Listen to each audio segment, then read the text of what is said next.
From Tally to Cali, It's time to wake up. Wake up! Wake up!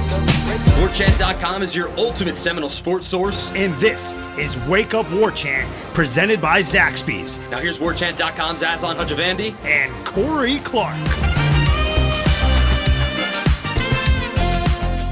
Wake up! What's up, everybody? It's Wake Up Warchant, proudly presented by Zaxby's. Indescribably good. The sensation's still going on, but also the Zack family packs. Two great options, either 20 chicken fingers or 30 boneless wings. You also get shareable sides, crinkle fries, Texas toast, and the dipping sauces. We obviously are a Zack sauce family here on the show. It feeds four, probably even more. $24.99. Check it out at your local Zaxby's. Warchant.com, your ultimate Seminole sports source. Use the promo code WARCHANT30 for 30 free days of access. If you're listening to us on YouTube, you people, we love you. Hit the thumbs up, like it. And if you're on an Apple device, you're probably a really important person. You have a $1,000 electronic device in your pocket you carry with you every day. Pause for 30 seconds and give us a 5-star review and say something really positive about the way Corey uplifts your day with his opinions and thoughts and comments. With that said, here he is. Corey, carried the show today. How are you? I'm good, buddy. I'm good. I'm ready. I'm fired up. It's on to Miami. Is it on to Miami, or are we going to work on ourselves? I thought we're going to work on ourselves on the bye week, right? Well, it's on to Miami, and we're working on ourselves. There's two different things, but yeah, both. Whatever. I'm excited. I'm ready to go. I'm ready to talk about some Florida State football. Okay. With the bye week this week, we did not speak to anybody on Monday, so this show is going to probably be a little bit lean, a little bit express edition, if you will, kind of get you in and out. We will speak to offensive players and Coach Mike Norvell later today on Tuesday. Wednesday will be the defense stepping up to the mic and the podium. But the Miami game kickoff has been announced, Corey, 7:30 p.m. That's going to be it's going to be a long night for Gene Williams and Tom Lang on the Warchant.com post-game show. That game's going to wrap up around 11 p.m., and then it's going to go well into Sunday morning, reveling in the victory, the improbable victory Florida State pulls off over Miami. How different of a mindset do you think the fan base is going into this game versus 2018? Because I don't think we have a lot of hope going down to Hard Rock, a.k.a. Doak South, which we're probably going to lose the lease on.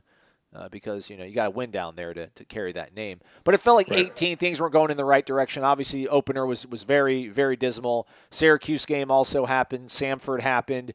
And it seems like we didn't give much of a chance to win at Miami. And then, sure enough, they had that game, for all intents and purposes, won but lost it. Felt good about the direction of the team coming out of that game despite the loss, but obviously never worked out.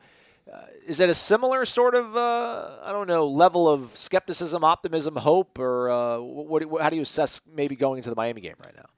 Let me watch the Miami-Louisville game, and I'll let you know. Okay.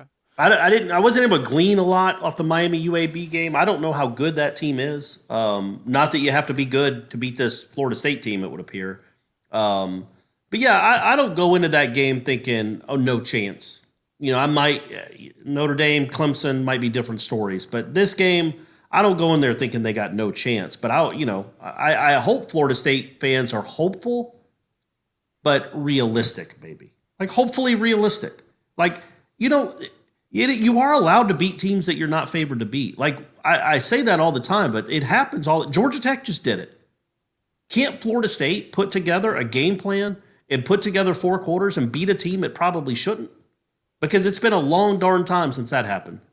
I don't know what you'd say. I don't know when you'd say that's happened. I mean, there was a nice stretch there where they were never underdogs, but they've been underdogs quite a bit here the last 3 or 4 years, and they still don't ever win those games. Maybe Boston College last year. Well, can you not think back to that game? I'm looking back on it. The over-under was 49 points. Miami was a 14-point favorite.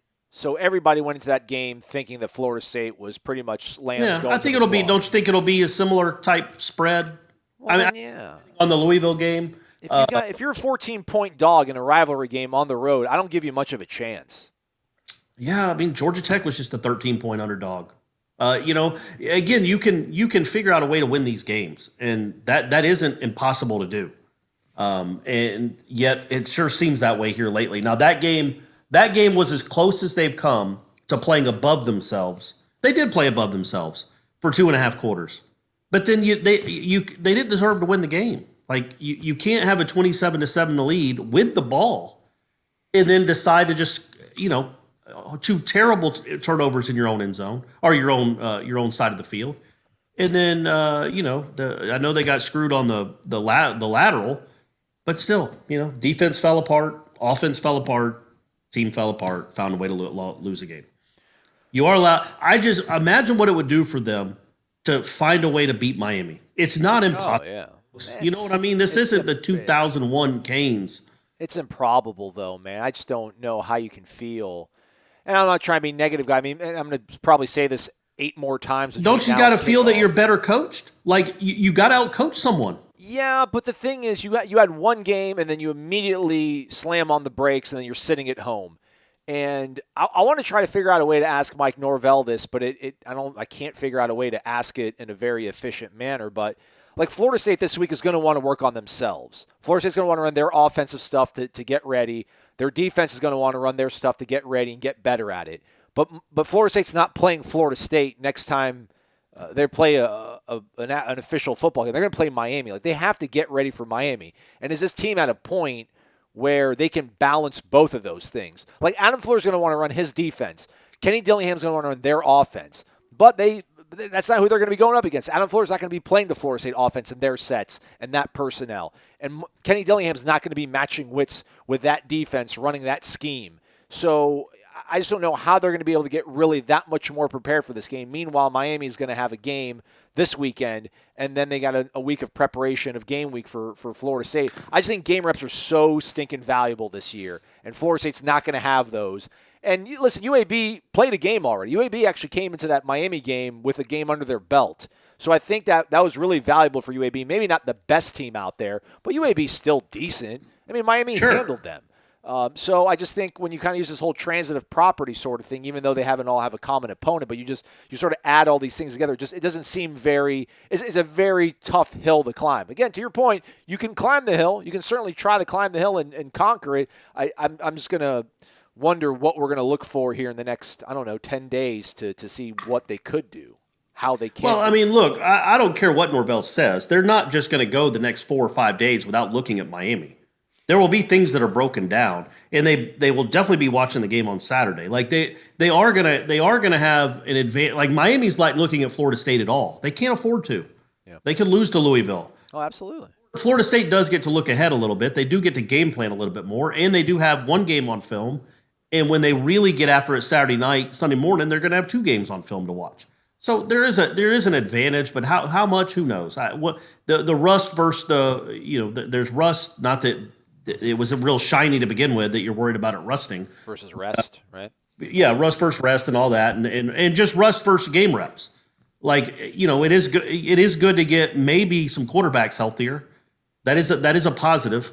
But I just look. It's been, I don't know how else to say it. The Boston College game maybe, but that was such a weird scenario where your coach had just left. Your back's up against the wall, but you're playing Boston College. Great, man. You won it. You got to go to the Sun Bowl. We're proud of you. It was a nice effort from a team that didn't have any right to give a nice effort. But it was also Boston College. When is Florida State going to win a game that actually matters again? And hopefully that will drive these guys for the next 2 weeks. Now, look, they could come out 2 different ways, man, right? They could come out angry, fired up, well prepared. They have made a bunch of strides from week 1 to week 2, and they can look like a much, much better team. Or they can come out with no confidence and be done before the game kicks off. That'll be interesting to see. I want to see how much they've taken from Norvell and what the difference in mentality looks like this Miami game compared to the last Miami game. And frankly, they've done it before. Like 2 years ago, I think Miami thought, you just read the point spread. I think Miami thought that was going to be a laugher. Florida State had scored, 3 touchdowns total in ACC play going into that game in 3 or 4 games. And then in that game, they're up 27-7 and rolling. And the defense was playing well. And the defense didn't play well against anyone. So they did come up. They did come in there inspired and play well. I thought Miami got a little nervous and rattled and did not play well. And, they had a chance. hopefully you give yourself give yourself a chance to win the game, win a rivalry game. But I'm not counting on it. But again, I don't go in there thinking it's an improbable. I think it's going to be tough, but it's not that steep a hill. Again, this isn't that good a Miami team. Unless they go and beat Louisville 50-6. And then I'll be like, oh boy, don't even watch it. Find something else to watch. Go watch, go rent a movie or start a new Netflix series. Well, no, as usual, I've made you stretch a 1 minute segment into a 6 minute segment. I appreciate you for that. But yeah, that's what I do. It really all does come down to, I guess, how Miami does look against versus Louisville. Because you talk about the growth from week 1 to week 2. Miami actually has that ability. I don't really know. I mean, Florida State's obviously going to get better. We're going to see a better team, I think, I hope, against Miami. But they're also going to be playing against a better opponent. So maybe it's all of a wash, and then you do slog. Well, hey, we say that, but Georgia Tech beat that Miami team last year. You know what I mean? So that was one of their wins. So they can relate, these two teams. Like, man, that Georgia Tech team's tough, huh? That's what they're going to be saying before the game when they're shaking hands with each other. Man, that Georgia Tech team, that guy can coach. They can relate, the Miami and FSU players. But yeah, I mean, we'll see. I do think Louisville has a lot to do with it. Just my perception of the game moving forward. Not that you can really take momentum from 1 week to the next. Typically, when it comes to a rivalry game, I will say this: maybe there's a chance that I'm not rooting for it, but you don't know what that team's going to look like. COVID always throws crazy scenario wild cards into the mix. I wasn't going there. I'm not saying, hey, if you see Derek King, sneeze on him. But you don't know how the team's going to come out. That's one benefit, is you don't know what the injury situation and who gets hurt, who gets hobbled in an ACC game, because that happens. And it also maybe gives Kendo another week to get healed. Right. Him and Devontae Love-Taylor exited the game. I guess Devontae Love-Taylor exited the game. He did not because, Brady Scott was lining up at right tackle and false started. Yeah. So that's remember that, Aslan? You remember that, huh? Yeah, I remember it. I remember it.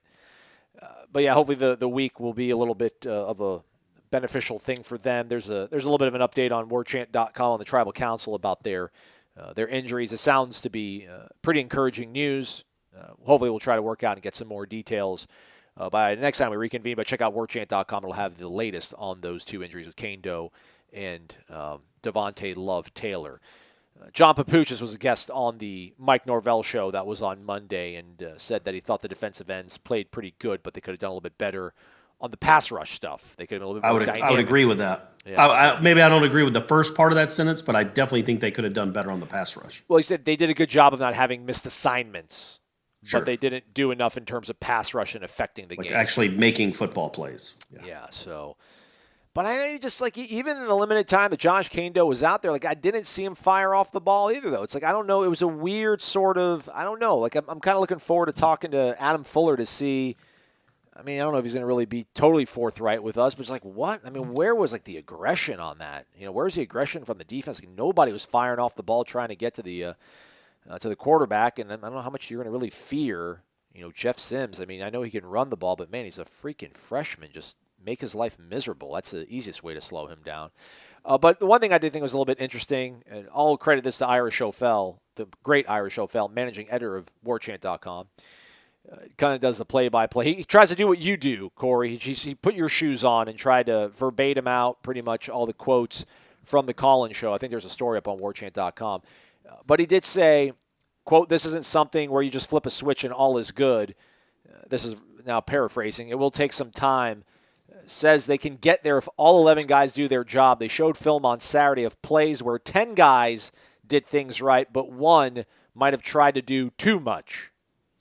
Now, he didn't say that was the offense or the defense, but I really don't know how your offense would be that hurt if your running back tried to do too much or if your left guard tried to do too much. So, again, this comes back to the full circle thing that we're probably going to talk about all the time. Is just, man, if they can get a quarterback that maybe doesn't try to do too much, this whole thing looks different. That's the hope. That's the only hope I have right now. That's the only hope I have right now, Corey. And I need to find out between now and when we talk to Coach Norvell some way of asking him, is he going to play another quarterback other than James Blackman, without explicitly saying that and without him avoiding it. So wish me luck. Yeah, he's going to avoid it. You can phrase it any way you want. He's smart enough to know what you're asking. I think the best way to ask it is like, how healthy is Jordan Travis? Is he an option? Is he the second string quarterback? Is he available?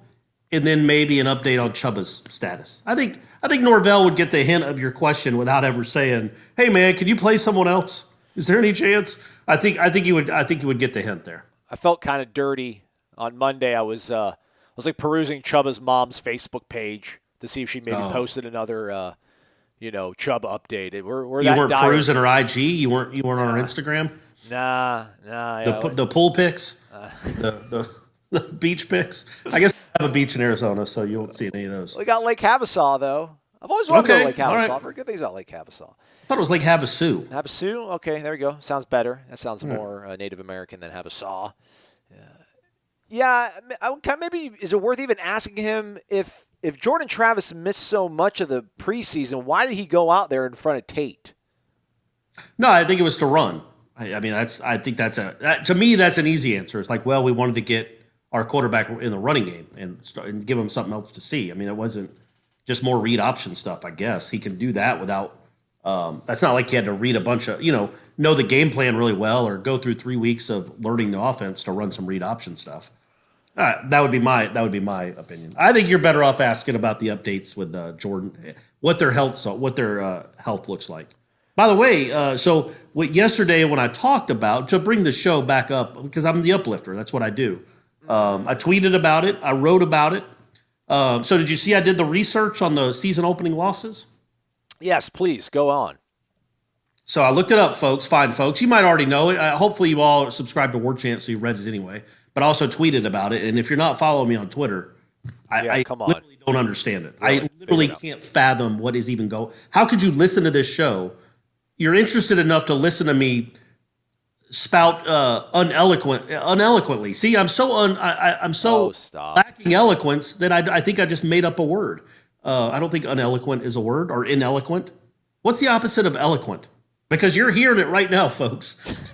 But anyway, so I looked it up. That Florida State, there is one other Power 5 school that has lost 4 straight season openers to join Florida State, and they're up in Corvallis, Oregon.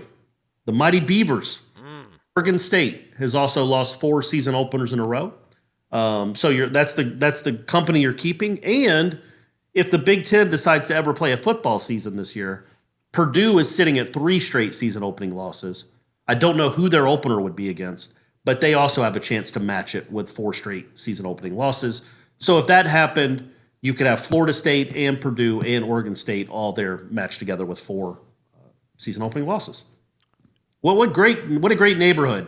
What a great cul-de-sac that is to be in. Remember back in the day when Florida State was hanging out with like Alabama and Clemson and Ohio State? And now they're so downtrodden, they moved into a park that features Purdue. I want to say a trailer park, but that trailer park's too nice. Oregon State and Purdue. Man, it's sad. It's sad times sometimes when you really step back and think about it. It's sad. I just feel bad for you guys. I love that you listen to this show. I feel bad for myself. I feel bad for Aslan.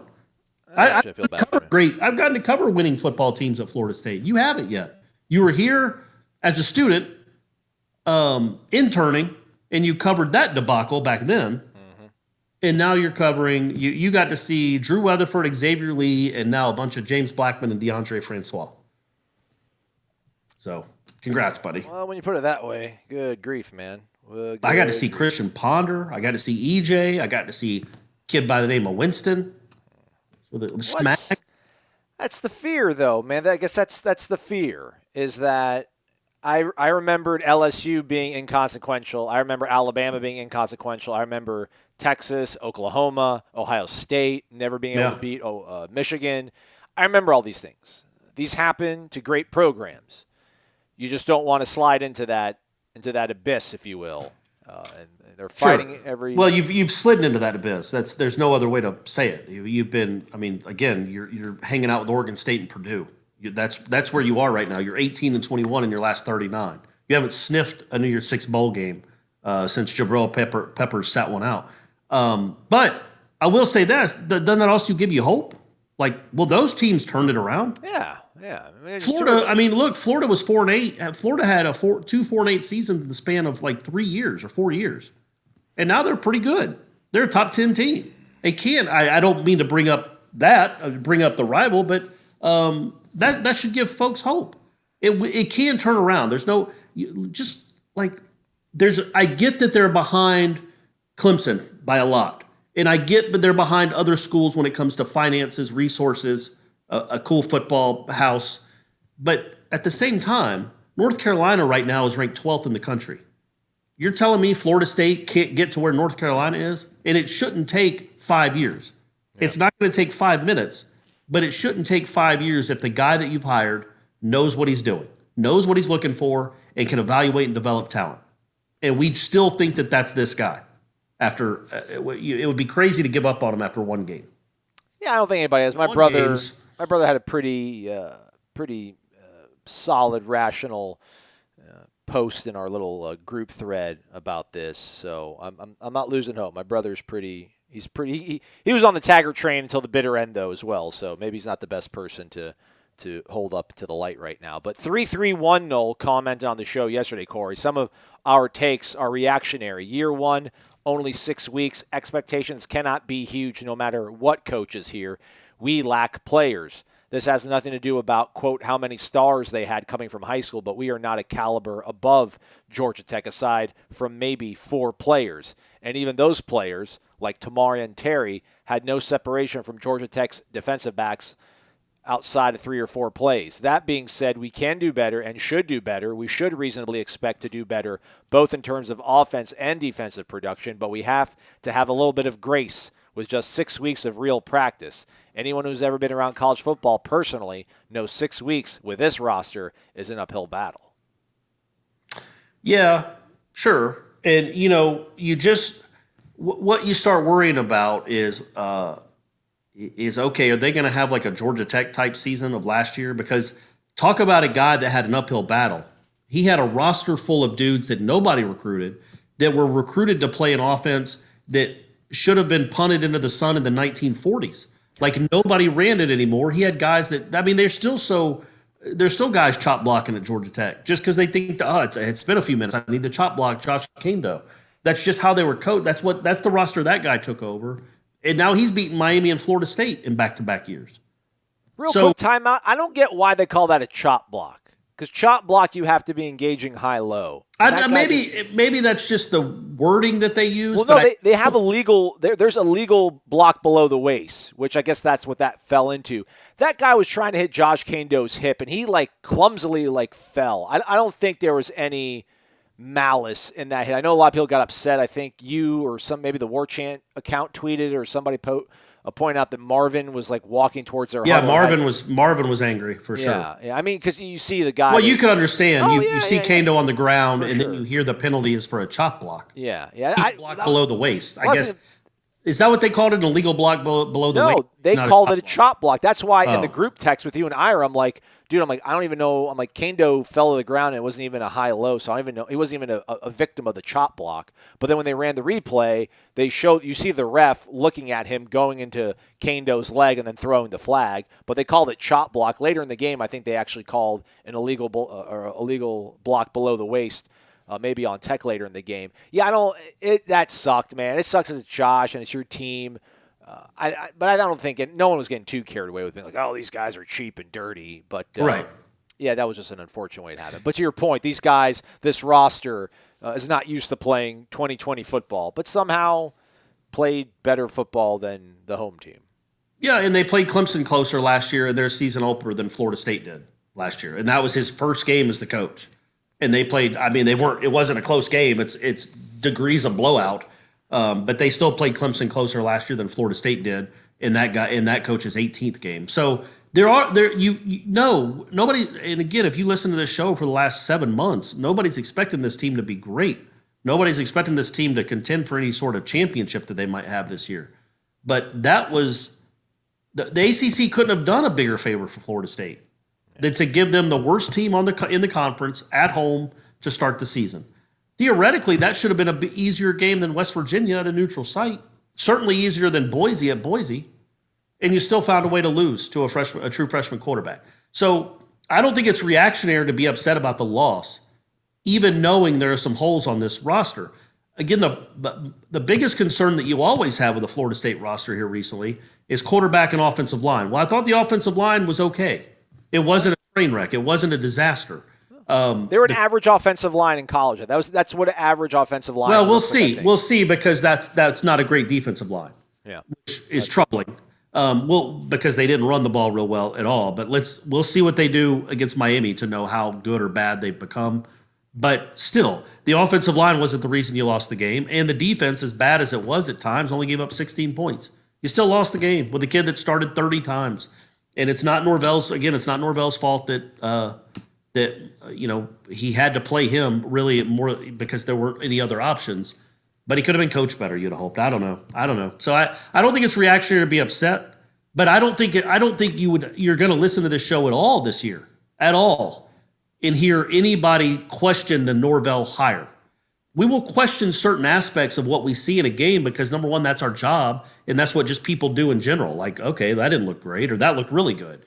Well, that's what we do. We comment on the coaching that we see, but at the same time, I don't know what we'd see other than a team that just completely quits around midseason that would lead us to think after one season, okay, this isn't the right guy.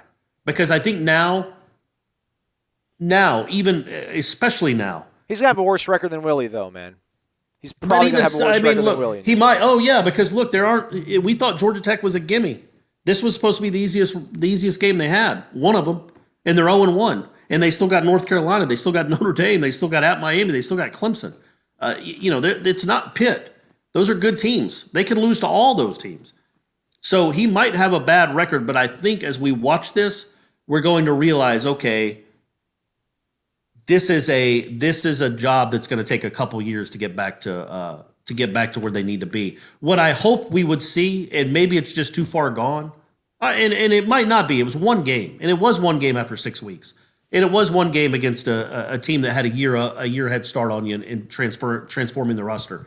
But I was hoping to see respectability.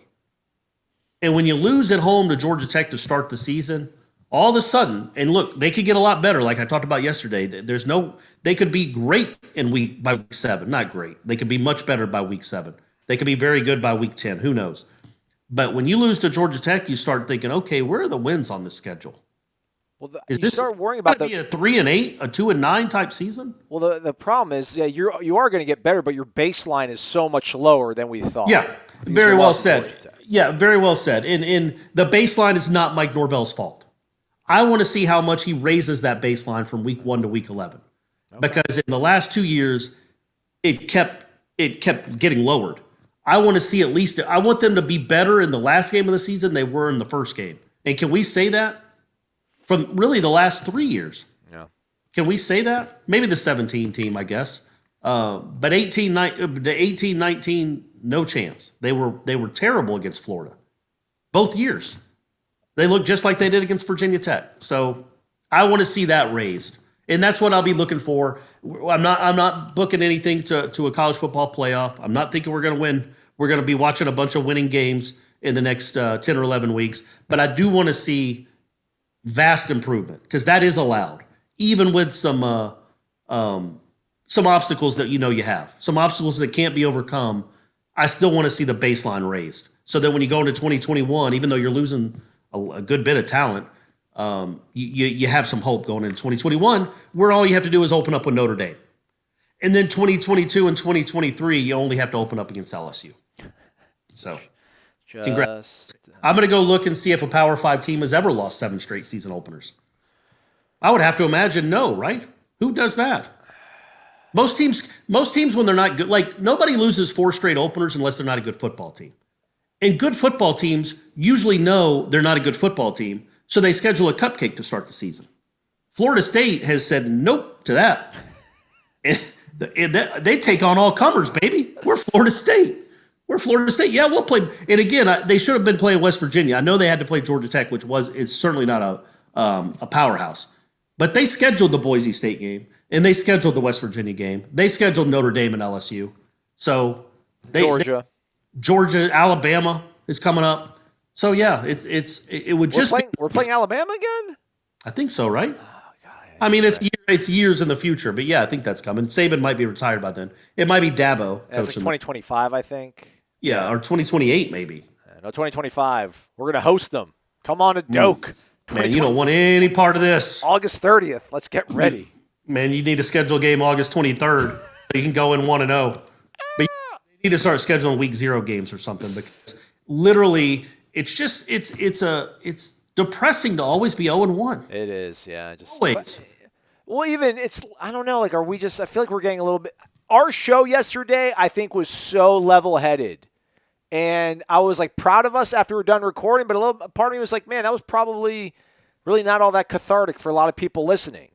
And I don't know if it's like we just got a little bit, used to it. Tom Lang shot me a text message about their post-game show. He's like, actually, it went off pretty good. He's like, I think we only had about 2 guys that called in that were meandering or, were raging. And I'm like, well, maybe we're just getting used to this. Maybe that's a sad absolutely. thing. That is sad. You're getting used to being in Oregon State, and I'm not gonna have it, Aslan. All right. I'm not gonna. We can't have it. We can't lower our standard just because it's been lowered so much around here lately. We gotta raise the standard. I'm gonna be mad when they lose to Miami. I have every right to be. So are you. So do you. Yeah. We don't need to just accept it and say, what are you gonna do? Be mad. The moment you stop getting mad or frustrated, it's probably more depressed. Whatever emotion you're feeling. The moment it turns into apathy, man, that's the scary stuff, and that's when it gets bad. Yeah, my lawyer buddy was like, "Yeah, I'm used." He's like, "I'm just going to go back to doing yard work and then popping my head in every 20 minutes to see what the scores are." He's like, "I can't do this anymore." I'm like, "Come on, it's going to be all right. It's going to be all right." On the bright side, schedule Cal Cal Poly, Coburn. I know you listen to this show, David. Athletic Director Coburn. Call him by his title. Sorry, AD. Sorry, Mr. Athletic Director Coburn. Find somebody that'll play next year before Notre Dame. Get on the horn. Play them at their place if you have to. Go to Georgia State. Go anywhere you got to go. Go to Charleston Southern. Go to Savannah State. Schedule a game where you can go feel good about yourself and get off to a 1-0 start before you play a real team. Just do it for once. And again, that's not an excuse. It's not like they've been playing Murderers Row. Virginia Tech, Boise, and Georgia Tech all at home isn't a Murderers Row. They weren't playing Alabama every year. But still, at this point, you know what the program is. Wouldn't it be nice for your head coach to feel good about himself in week 1? Because that hadn't happened since the Ole Miss game. And even then, I don't know how good Jimbo felt about things. So come on, man. And that was Ole Miss. You got down 21-3 in that game. That was ugly. Can't you have a laugher? Can't you go out and beat somebody 50-6? Come on, man. Anyway, sorry. I'm off that. No more time. I'm just glad I did the research. If Big Ten does the schedule they dropped, a week before they ended up canceling their season, Purdue would open their season at Michigan. So oh boy! So they're joining the club. Pull up a chair, Jeff Brom and the Boilermakers. Yeah, that's right. That's right. We got like a beach chair right outside our fire. We got a fire going. The beaver keeps in the wood, but it's fine. We got a fire going. We got a chair waiting for you, man. Yep, dang right. 4 in a row. I'm gonna go look up every school in the country, every Division I school, and see how many have lost 4 season openers in a row. Oh, don't do that. Can't be that many. Hey, on the bright side, Florida State increased their offensive output by 333% in Mike Norvell's first game versus Willie Taggart's first game. So that's something to be a little bit about. And let's play this before we go, Corey.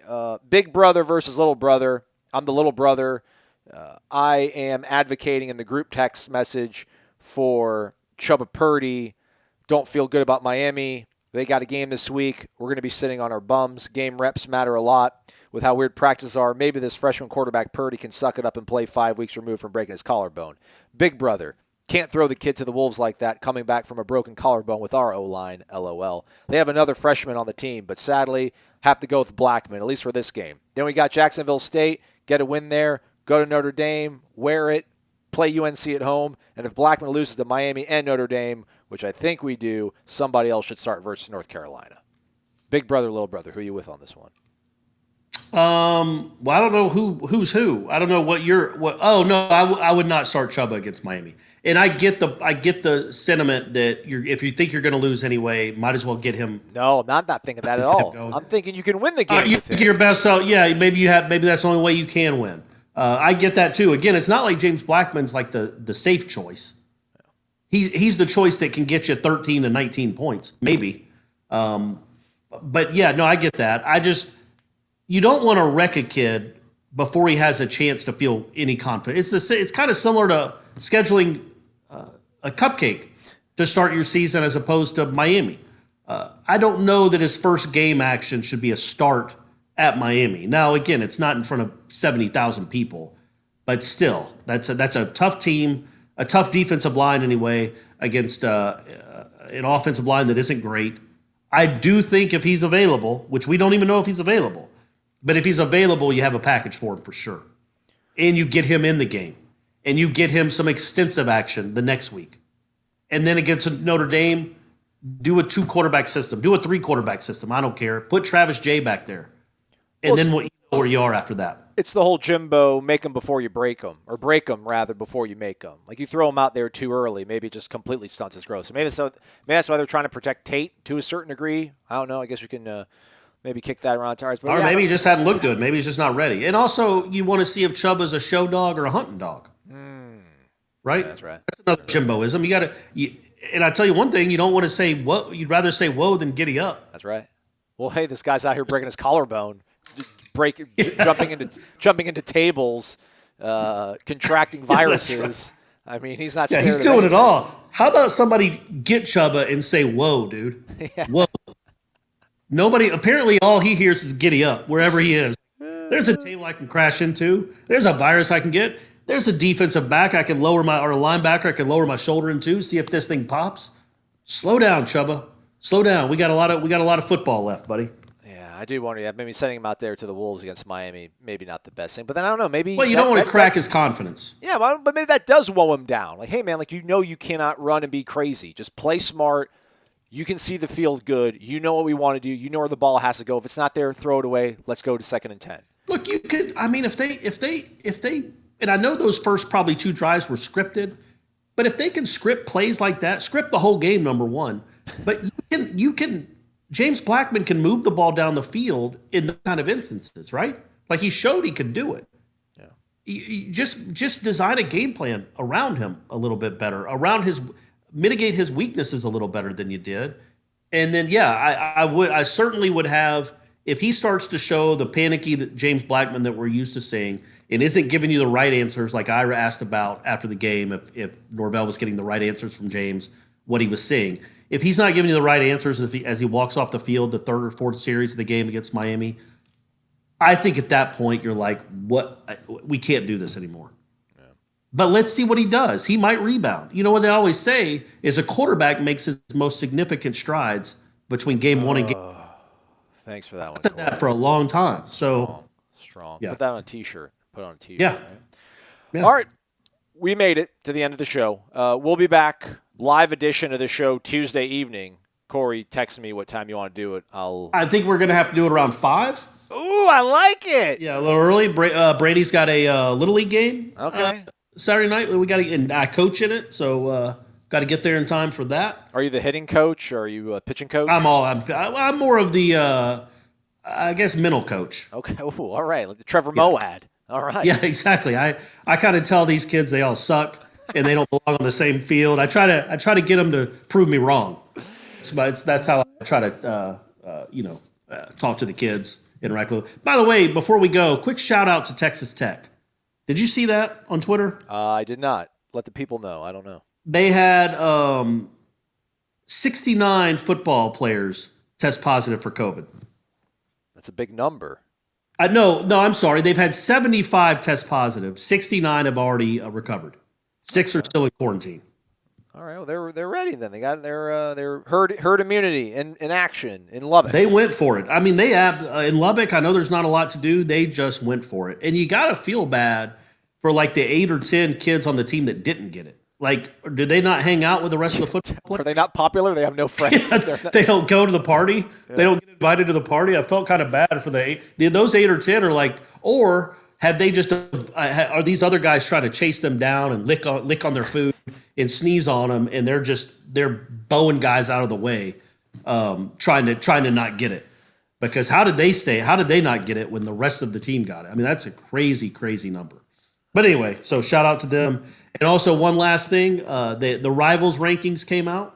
We got to throw a little basketball there before we go. Make people feel better. Sure. Number one, it looks like they're going to vote, I think tomorrow, the NCAA oversight committee on basketball is going to vote to start the basketball season probably on November 21st, which I think is the week of Thanksgiving or the week before Thanksgiving. So they think that's the best time because kids will be out of not in school. Usually it starts, when does it usually start? Late October? Yeah. It's like a 3 weeks delayed start. And then also Rivals.com, who we work for, came out with their updated top 150 for the class of 2021. And Florida State has 3 of the top 24 players in the country. Is that good? Number 20 is Cleveland. Number 21 is McGowan. And number 24 is the point guard, Worley. So they've got 20, 21, and 24 of the top 150 players in the country. That's pretty good, right? That's awesome, man. Let's go. Let's go, Ham. CY. Would it be Stan cool Jones. to see like the list of the top 150 football players in the country? Corey, you're doing so good. I You're know. so good. I'm sorry. Corey, it's Corey, a football show. Yeah. It's a football school, but darn it, I love basketball too. And I'm wanting a football now. Weirdly, I can't believe I'm saying this. I'm waiting for football to catch up to basketball. 11:15, Coach Mike Norvell, offensive players, will be speaking to us, so probably check us around 11:30. Corey will have, again, live, I don't know, I got to figure out a way to describe this other than play-by-play, but, practically live transcribing the press conference. We'll be tweeting it out if you're not a member, but you should be a member because you can read Corey's verbatim transcription, which is better than the tweets. WarChant30 is the promo code. That'll be going down around 11:30 in the morning. And then 5 p.m., live edition of Wake Up Warchant presented by Zaxby's on YouTube. Join us then. Thank you so much. Corey, you're the man. Just want you to know that. Thanks, buddy. That's nice. I can't wait to see you again. Finally, an answer to the age-old question, which comes first, the chicken or the egg roll? Easy. Just eat whichever one's closest. The Sensation Salad and Filet Sandwich Meal are back at Zaxby's. Both feature our famous hand-breaded chicken, crispy wontons, Asian slaw, and citrus vinaigrette. And each comes with its very own egg roll for a limited time only at Zaxby's. Order ahead drive-thru or get it delivered.